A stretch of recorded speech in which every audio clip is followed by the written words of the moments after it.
Thank you. How many of you used a map to get here? Raise your hands. Me too. But how many of you have ever thought about how hard it is to make money from maps? None of you, right? Let me talk you through it. Imagine you've just recently discovered the rugged wilds of South Kensington and decided to map it. You spend weeks, months, dodging tourist stampedes and rogue cyclists, meticulously mapping every nook and cranny until your map is ready. It might look something like this.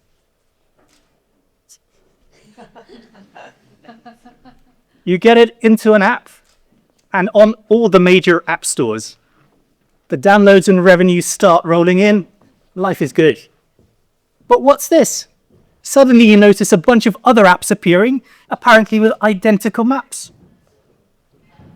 But how do you prove that your hard work has been stolen?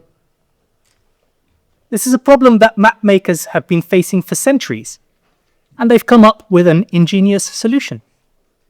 In their maps, they add streets or sometimes even whole settlements that don't exist. Have any of you spotted the fake muse in my map? There it is. Oh, fake muse. By showing that competing maps also contain these non-existent so-called trap streets, map makers are able to prove that their copyright has been violated and take infringers to court. Now you might be wondering, why am I telling you this? Well, you're here at TEDx Imperial because you're an innovator, a maker, a creator, right? Willing to take a leap of faith into the unknown in the hope of making things better. I study how people like you make amazing new things, but then all too often end up being driven out of the marketplace by competitors that come in and steal your ideas. I don't want this to happen to you. So I'm going to share with you one simple design choice you can use to protect your innovations from being imitated. And it all starts with thinking like Charles Babbage, the inventor of the computer. Tim, one day, as my friend Sam McCauley was walking up Exhibition Road past the Science Museum and on the way to work at Imperial College London, he saw a banner advertising an exhibition about Charles Babbage's difference engine. The difference engine was to be the world's first calculating machine. Babbage invented it in the early 19th century, but it was never actually made during his lifetime because of the cost and complexity of making all of its thousands of mechanical parts. However, when he passed away, his archives, including all the detailed blueprints for the difference engine and all of his other inventions, ended up at the Science Museum. About 100 years later, a small team there decided to try and build the machine as he had intended using those blueprints. It's a machine right there. Now, during this build process, as well as the usual omissions and inconsistencies you might expect in a build like that, they actually identified a key design error in one of the main blueprints, which would have stopped the machine from functioning had they not been able to spot it. Now, why would Charles Babbage put these errors into blueprints for the world's first computer? That's the question that set me and Sam off on a decade-long research journey to try and understand how design can be used not just to create products and services that users love, but also to protect those products and services from imitation. The team that built this machine actually thought that Babbage had put that error in intentionally. Okay.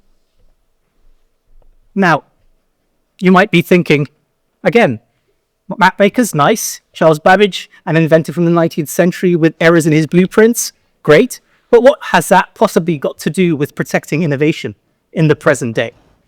Well, lots, as it turns out. And to demonstrate, follow me in another leap of faith from the 19th century to today, and to one of the many amazing startups coming out of Imperial.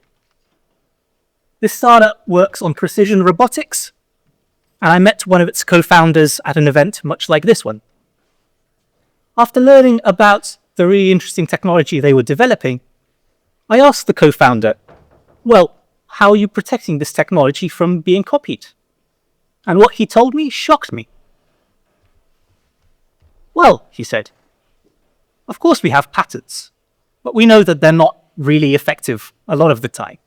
So what we really rely on is getting the parts for our robots made in the wrong sizes. Wait, what? You're selling these machines worth hundreds of thousands of pounds that have to operate with extreme precision, and you're intentionally getting the parts made incorrectly? Why? Well, he explained they'd come into an issue that many innovators face. Finding a manufacturer who's able to produce the innovation at the high quality required and at reasonable cost. Oftentimes, it turns out that such manufacturers also have competing products of their own in the marketplace. So what's likely to happen when you send your innovation to them to be produced? Quite likely to have a go at imitating it, right? By getting the parts made such that they would not produce a functioning robot when assembled, the startup makes that imitation process much harder. Of course, once they receive all of the produced parts themselves, they meticulously resize them and then assemble and install the robots in the location, ensuring perfect functionality.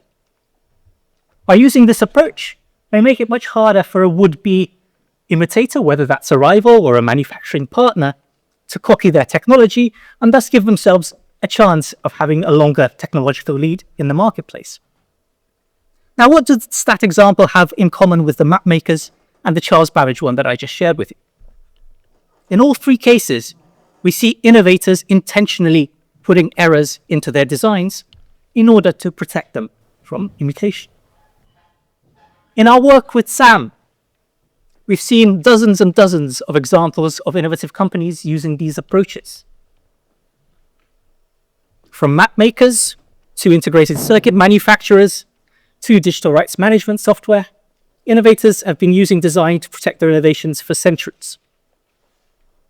What we've tried to do in our work is to draw out the commonalities between these apparently disparate examples. And what we find is that it really just boils down to one design decision. Do you add parts to your innovation, or do you remove parts from it? And thinking of it in that way allows you to think of a typology with 4 different approaches to using design to protect your innovations. The first of these you can see in the examples of Charles Babbage and the robotics manufacturer I shared with you, and it's an approach we call spiking. In this approach, components are added to the innovation and some are removed in such a way that the innovation would be non-functional unless those changes are identified and reversed. Another example of that approach is how most digital rights management software works. Another approach using both addition and removal of components is what we call painting. In this approach, components are both added and removed, but with the intention of misleading potential rivals about your technological trajectory. This is something that companies in some industries do in the form of filing patents for technologies that they themselves know they're not going to use because they've actually been able to find more effective ways of doing what they want to do. But filing these patents attracts the attention of their rivals, and they hope leads to these rivals investing in these suboptimal technological trajectories. An approach that doesn't remove any components but does add some is the one that we see map makers using. Okay? That so-called trap streets approach and others like it work by allowing innovators to more easily identify when their work's been copied and prove it. Okay? Another example of this approach is how most watermarks work. So watermarks placed on documents to identify that they've been leaked or stolen. Another approach that uses the addition of components is one that we call cloaking. In this case, something is added to innovation in order to conceal some of the other parts of it. This is something that electronics manufacturers have been doing for quite a while. With some of their circuits, what they do is they cover the circuit in opaque epoxy in order so that it's really hard for a would-be imitator to work out what the components of the circuit are. and how they relate to one another. An approach that relies just on removing components is part of what we call careful coordination. And in practice, this works by splitting up an innovation into various parts and then having partners work on those parts independently. This makes it quite hard for any partner in particular to try and put the innovation as a whole together and imitate it. A high-tech version of this is some technology for split chip manufacturing that's currently being developed by some of the leading semiconductor producers. In this approach, when they have a new design for, say, a microprocessor, they can actually split that design into two separate wafers, effectively, that are then produced by separate manufacturers before being reassembled by the innovator. The manufacturers thus can't imitate the whole chip, but they only know the part that they themselves have manufactured. And finally, you could, of course, choose not to change anything about your innovation. Okay? This is an approach that we call ground staking, and it normally also involves relying on more traditional protection mechanisms, such as patenting, or keeping a part of your innovation as a trade secret. Of course, some innovators also reject the premise that you must protect your ideas from imitation, and choose just to publish their inventions for anyone to use, or sometimes even make them open source in the case of new software. If they do that, mostly they rely on then making money from complementary goods or services that they provide. These approaches are widely used and they're great, but I think they can have even more effectiveness if combined with some of the more active design approaches that we propose. Finally, I'd like to tell you a little bit about how these kinds of approaches are starting to be used in and around the most important innovation of our time, generative AI. Gen AI models are trained on vast amounts of data, mostly scraped from the internet. And some of these data are subject to copyright restrictions, which have so far largely been ignored. Has anyone heard of a software tool called Nightshade? Oh, one digital artist in the room. Nice to see. So this is a tool that was released last year with the hope of making it easier for digital artists to exert their copyright in the face of these massive companies trying to scrape all of their artworks and train their AI models on them. Nightshade works using a spiking approach. What it does is that it imperceptibly, to the human eye at least, adds and removes pixels to a digital artwork in a way that then poisons an AI model that is trained on it. By poisoning, they mean that that model stops being able to reply correctly to user prompts. This tool has been downloaded hundreds of thousands of times. So given its apparently wide take-up within that community, it may have given AI companies a bit more inclination to engage in licensing discussions rather than just carrying on scraping as usual. How many of you here have used DeepSeek? Okay, yeah, a few more. For those of you who haven't, DeepSeek is an AI model that was released earlier this year, and it made quite a stir. It's a model that was developed in China, and why it made such a stir is because it replicated ChatGPT functionality pretty well, despite being trained for only a tiny fraction of the cost. So it basically seemed overnight to show that any technological lead that OpenAI had was not anything that could be persistent. Shortly after DeepSeek's release, OpenAI claimed to have evidence that that model was trained using outputs from ChatGPT, which is against the ChatGPT terms of use. By using a tagging approach much like that used by map makers, OpenAI could have been able to definitively prove this and to also send a strong signal to other would-be imitators that such efforts would be spotted. Perhaps more importantly, given the greater share of AI-generated content that is on the internet, such a tagging approach could also help developers of new AI models ensure that they're not trained on AI-generated data. This is important because there's research that's shown that models trained on AI-generated data are less effective than those that are trained on data that's human-produced. I care about imitation because I care about innovation.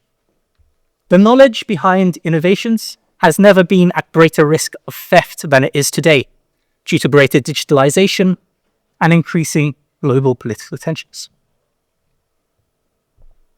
This is important because if innovators like you can't rely on the effort, the money, the time you put into your innovations having a chance of being rewarded, fewer and fewer will be willing to take that leap of faith, and the overall pace of innovation will slow. Decades of research have shown us that patents work for only a small proportion of companies. But I'm not here today to tell you to forget about patenting. Instead, what I suggest is when thinking about your innovation strategy and how you're going to protect your innovations, you ask yourself whether, like Charles Babbage, the inventor of the world's first computer, and like today's frontier robotics and AI developers, you too could benefit from using design to protect your innovations from imitation. I'm not going to lie, no barrier to imitation is going to last forever. Imitators will eventually find ways to reverse engineer or invent around any barrier that you design. However, for many innovators, being able to hold them off for that extra month, that extra quarter, that extra year is the difference between success and failure. I hope that using design to protect your innovations gives you all a fighting chance. Thank you.